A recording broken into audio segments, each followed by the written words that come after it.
मेरा बेटा रेलवे की टिकट बुक करा के आ रहा था, बाइक से 40-50 की स्पीड पर बाइक थी और जो डिवाइडर बीच में होता है, डिवाइडर से एक ट्रैक्टर निकला।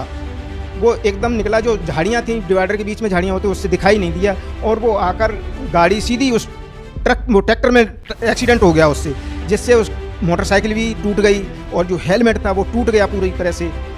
करीब 3 घंटे बेहोश रहा मेरा बेटा।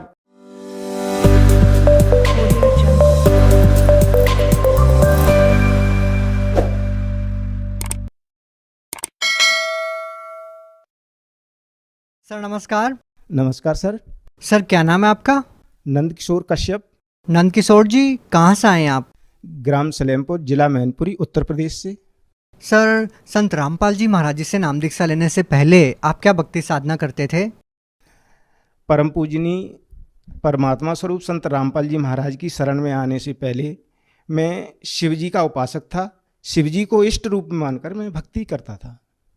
मैं शिव जी के लिए सवेरे 4 बजे उठता था, नहाता था और धूप अगरबत्ती लगाकर मैं सबसे पहले शिव तांडव स्तोत्र जो रावणकृत है उसको पढ़ता था, जो इस तरह है: जटाह कटा सभ्रम ब्रह्मन लिम्प निर्झरी विलोल वीच वल्लरी विराजमान मूर्धन। अगर मैं पूरा श्लोक पढ़ूंगा, स्तोत्र पढ़ूंगा तो बहुत टाइम लगेगा। तो ये शिव तांडव स्तोत्र पढ़ता था, शिव पंचाक्षरी स्तोत्र पढ़ता था और जो तुलसीकृत शिव स्तोत्र है उसको भी पढ़ता था। और जब तक मैं इन सबको कम से कम 1 घंटे में इन सबको इन मंत्रों से शिव जी को मनाता था और तब तक मैं पानी नहीं पीता था। और मैं जागरण भी करता था, जवाबी कंपटीशन भी लड़ता था और रामलीला भी खेलता था।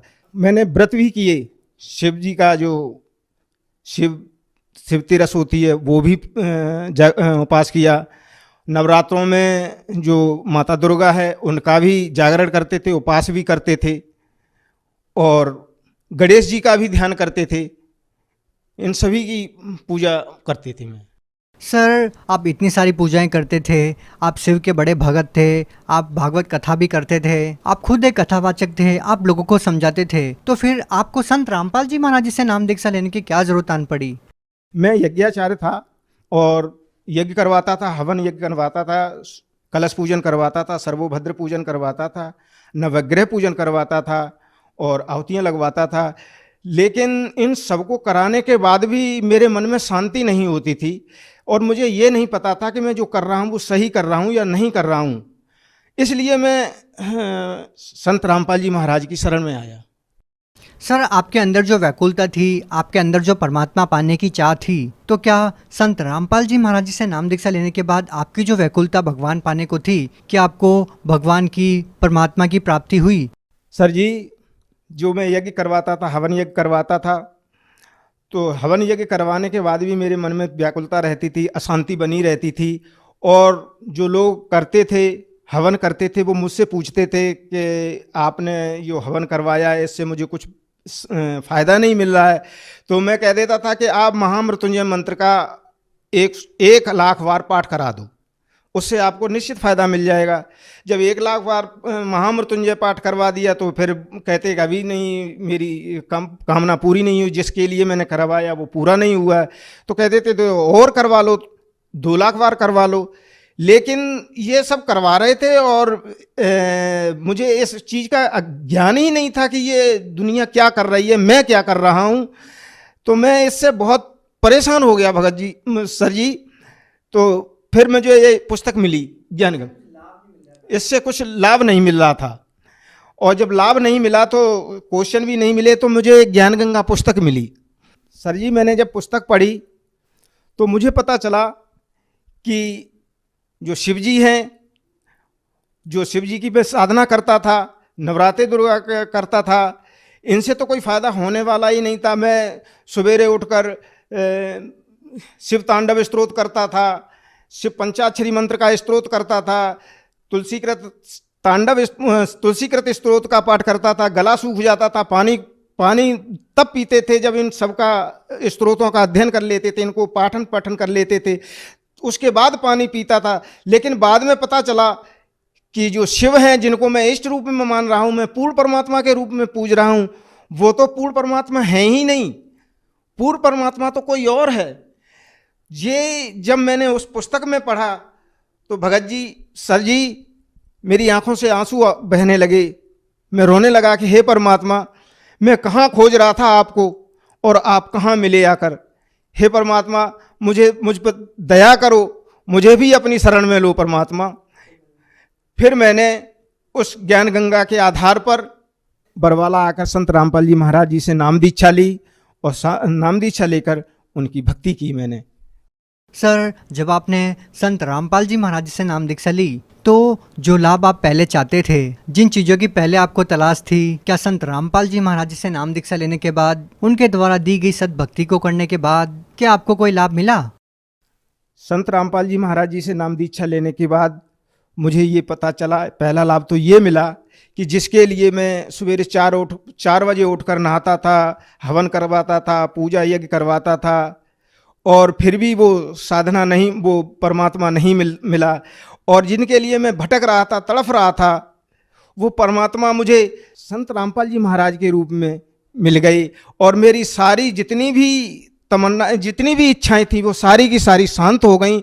इससे बड़ा लाभ, आध्यात्मिक लाभ और कोई नहीं हो सकता। जो जन्म जन्मांतरों की मेरी जो पुण्य पुंज थे, वो परमात्मा को पाने के बाद मेरे पूरे हुए। जैसे भौतिक में बता रहा हूँ आपको कि मेरे 2 बेटे, 1 बेटी एक बार शादी में जा रही थे, पुल के ऊपर से नीचे बैन गाड़ी में बैठे हुए तो उतर रहे थे, उधर से एक बस आ रही थी, तभी एक मोटरसाइकिल वाला उन दोनों के बीच से होकर निकला, जिससे वो मारुति वैन डिसबैलेंस हो गई और कम से कम 8-10 फुट नीचे गहरे गड्ढे में गिरी जाकर।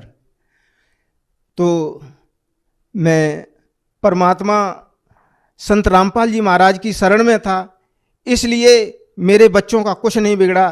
क्योंकि परमात्मा कहते हैं कि जो भक्त, जो परिवार मेरे से नाम दीक्षा लेगा और भक्ति मर्यादा में रहते हुए भी जो भक्ति करेगा, उसके बच्चों का कुछ बाल बांका नहीं हो सकता, कुछ भी नहीं बिगड़ेगा। वो परमात्मा का जो वाणी है वो उस समय मेरे सामने बिल्कुल सिद्ध हुई और वो मेरे बच्चे दोनों बच गई। और फिर अभी पिछली साल की बात है, मेरा बेटा नोएडा में रेलवे की टिकट बुक करा के आ रहा था, बाइक से 40-50 की स्पीड पर बाइक थी, और जो डिवाइडर बीच में होता है, डिवाइडर से एक ट्रैक्टर निकला। वो एकदम निकला, जो झाड़ियाँ थी डिवाइडर के बीच में झाड़ियाँ होती, उससे दिखाई नहीं दिया, और वो आकर गाड़ी सीधी उस वो ट्रैक्टर में एक्सीडेंट हो गया उससे, जिससे उस मोटरसाइकिल भी टूट गई और जो हेलमेट था वो टूट गया पूरी तरह से। करीब 3 घंटे बेहोश रहा मेरा बेटा। वहाँ से पता नहीं किसने उसने हॉस्पिटल पहुँचाया। हॉस्पिटल के बाद वहाँ से उसने फ़ोन किया कि मेरा एक्सीडेंट हो गया है। और देखिए परमात्मा की कृपा, वो संत रामपाल जी महाराज की कृपा, कि मेरे बेटे का सिर्फ एक कान में चोट लगी थी और हाथ में चोट लगी थी और पैर में थोड़ी सी चोट लगी थी। कोई ऐसी विशेष चोट नहीं आई थी जिससे कोई हताहत होता या ज़्यादा पैसे खर्च होते। मेरे परमात्मा स्वरूप संत रामपाल जी महाराज ने वहाँ भी मेरे बेटे की रक्षा की।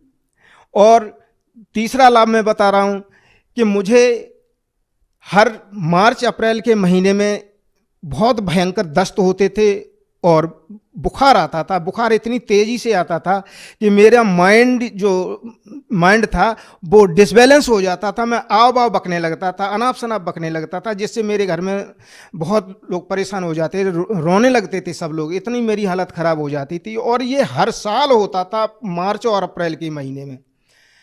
और जब से मैंने संत रामपाल जी महाराज की शरण में आया, जब से गुरु दीक्षा ली, जब से भक्ति साधना की, तब से वो आज दिन तक मुझे न तो बुखार आया न मुझे दस्त लगी। ये मेरा तीसरा लाभ हुआ। और ऐसे एक बार मैं मगहर जा रहा था तो मेरे पास केवल 1000 रुपये थे और किराया बन रहा था 1100 रुपये बन रही थी। तो मेरा दामाद मेरे साथ में था, तो मैंने उनको 1000 रुपये दे दिए कि लो ये पैसे किराए में दे देना, जितने कम पड़े वो आप पहुँचा देना। तो जबकि मैं अच्छी तरह से गिन के ले गया था, वो 1000 ही रुपये थे मेरे पास। अब इतने भी पैसे नहीं थे कि जो कुछ भी खा पी भी लेता, जैसे रास्ते में खर्चे की इच्छा चलती है, तो कोई पैसा नहीं बचा था। मैंने कहा परमात्मा आप ही देखेंगे। तो जब उन्होंने वो पैसे दिए तो वहाँ पर वो 1500 रुपये निकले, 1000 नहीं बल्कि 1500 रुपये। किराया भी पूरा हो गया और 400 रुपये मेरे पास भी बच गए। ये चमत्कार मेरे साथ गुरुजी ने जब मैं घर जा रहा था तब मेरे साथ किया। ऐसे ऐसे चमत्कार तो बहुत किए परमात्मा ने, कहाँ तक गिनाऊं। छोटे मोटे तो चमत्कार हर दिन होते रहते हैं। सर, जैसा कि आपने बताया कि पहले आप भागवत कथा भी करते थे, आप यज्ञ भी करवाते थे, और सर हम आज के समय में देखते हैं कि आज अनेकों भागवत कथा करने वाले होते हैं, अनेकों धर्म यज्ञ करवाने वाले होते हैं। आप भी एक कथावाचक रहे हैं, तो जो लोग अभी भी इन चीज़ों में विश्वास करते हैं या फिर जो लोग आज भी आपकी तरह कथावाचन करते हैं, उन लोगों को आप क्या कहना चाहते हैं? सर जी, मैं उन लोगों को यही कहना चाहूँगा कि ये मानुष्य जन्म बहुत दुर्लभ है। परमात्मा कहते हैं कि मानुष्य जन्म दुर्लभ है, मिले न बारंबार, तरवर से पत्ता टूट पड़े फिर बौर न लगता डार। आज जो लोग मान बढ़ाई और यश के चक्कर में, पैसों के चक्कर में इन चीज़ों से लगे हुए हैं, ये उनका एक अज्ञान है। वो अज्ञान में इन चीज़ों से लगे, उन्हें इस चीज़ की जानकारी नहीं है कि जो मैं काम कर रहा हूँ वो एक अज्ञान है और बहुत ही पाप है। किसी को रास्ता बताना, गलत रास्ता बताना एक महापाप होता है। और जितने भी यज्ञाचार्य हैं, यज्ञ कर रहे हैं या जो भागवत कर रहे हैं, वो सभी अपने भक्तों को गलत दिशा दे रहे हैं, ये महापाप के भागी बन रहे हैं। तो मैं उनसे अनुरोध करना चाहूँगा, उनसे विनय करना चाहूँगा कि आप अपने शास्त्रों को, अपने धर्म ग्रंथों को दोबारा पढ़ें और संत रामपाल जी महाराज की लिखी पुस्तक यह जो ज्ञान गंगा है उसको पढ़ें और अपने धर्म शास्त्रों से मिलाएं कि देखो वो परमात्मा कौन है, वो मार्ग कौन है जो हमारा यथार्थ भक्ति मार्ग है। और उस भक्ति मार्ग पर चलकर अपना भी कल्याण कराएं और जो आपसे जुड़े हुए हैं भगत उनका भी कल्याण कराएं। सर, हिंदुस्तान को संतों की भूमि कहा जाता है। यहाँ पर लाखों करोड़ों धर्मगुरु हैं, संत है, महंत है। आप खुद एक कथावाचक रहे हैं, तो हम आपसे ये जानना चाहेंगे कि आपने अन्य धर्मगुरुओं के सत्संग भी सुने होंगे, उनकी कथाएं भी सुनी होगी, और अब आपने संत रामपाल जी महाराज जी के सत्संग प्रवचन भी सुने हैं। तो हम आपसे ये जानना चाहेंगे कि आपको अन्य संतों में व संत रामपाल जी महाराज जी में क्या भिन्नता नजर आई? सर जी, जो ये संत हैं, जो कथावाचक हैं और संत हैं, ये वेद विरुद्ध ज्ञान समझा रहे। संत रामपाल जी महाराज वो सभी धर्म ग्रंथों से प्रमाणित करके ज्ञान बताते हैं। वो अन्य संतों की तरह मीठी मीठी बातें नहीं बनाते हैं, न ढोल मजीरा बजवाते हैं, और जो भी ज्ञान है वो वेदों और शास्त्रों के साथ दिखाते हैं। यही अंतर हमारे गुरुजी में और अन्य संतों में है। सर, जैसा कि आपने बताया कि पहले आप खुद एक कथावाचक रहे हैं, तो हम आपसे ये जानना चाहेंगे कि जो लोग आज भी आपकी तरह कथावाचन करते हैं, तो उन लोगों को आप क्या कहना चाहेंगे, क्या संदेश देना चाहेंगे? मैं उन कथावाचकों को ये कहना चाहूँगा कि जो आप कथा भागवत कर रहे हैं, मैं भी आपकी तरह से कथा भागवत करता था, लेकिन कथा भागवतों में मैं दूसरों को भी फंसाता था और खुद भी फंसा हुआ था, ज्ञानवश फंसा हुआ था। और इसके करने से न तो आपको लाभ होगा न मुझे ही लाभ हुआ है। मैं आप लोगों से विनती करना चाहूँगा कि आप संत रामपाल जी महाराज की ज्ञान गंगा पुस्तक को पढ़ें और उनसे मिलान कराएं कि जो प्रवचन दे रहे हैं, जो हम कथा कह रहे हैं, वो क्या शास्त्र सम्मत है, और यदि सम्मत नहीं है, शास्त्रों के अनुकूल नहीं है, तो कृपया करके मेरा उनसे करबद्ध निवेदन है कि आप इस काम को छोड़ दें और संत रामपाल जी महाराज की जो पुस्तक है उसको पढ़कर यहाँ आकर उनसे नाम दीक्षा लेकर अपना भी कल्याण कराएं और अपने जो श्रोता हैं उनका भी कल्याण करवाएं। सर, अगर कोई व्यक्ति संत रामपाल जी महाराज से नाम दीक्षा लेना चाहेगा तो वो उनसे नाम दीक्षा कैसे प्राप्त कर सकता है? सर जी, आज संत रामपाल जी महाराज जी से नाम दीक्षा लेना बहुत ही आसान हो गया है। आप किसी यूट्यूब पर या फेसबुक पर या ट्विटर पर के प्लेटफॉर्म पर जाकर संत रामपाल जी महाराज डालें तो संत रामपाल जी महाराज जी के सत्संग की वीडियो आ जाएगी वहाँ पर, और उस वीडियो में नीचे पट्टी चल रही होती है, जिन नंबरों पर आप फ़ोन करके अपने जो नज़दीकी नामदान सेंटर है उसका पता कर लें और वहाँ से जाकर आप नाम दीक्षा ले सकते हैं। जी, बहुत बहुत धन्यवाद। सत साहिब।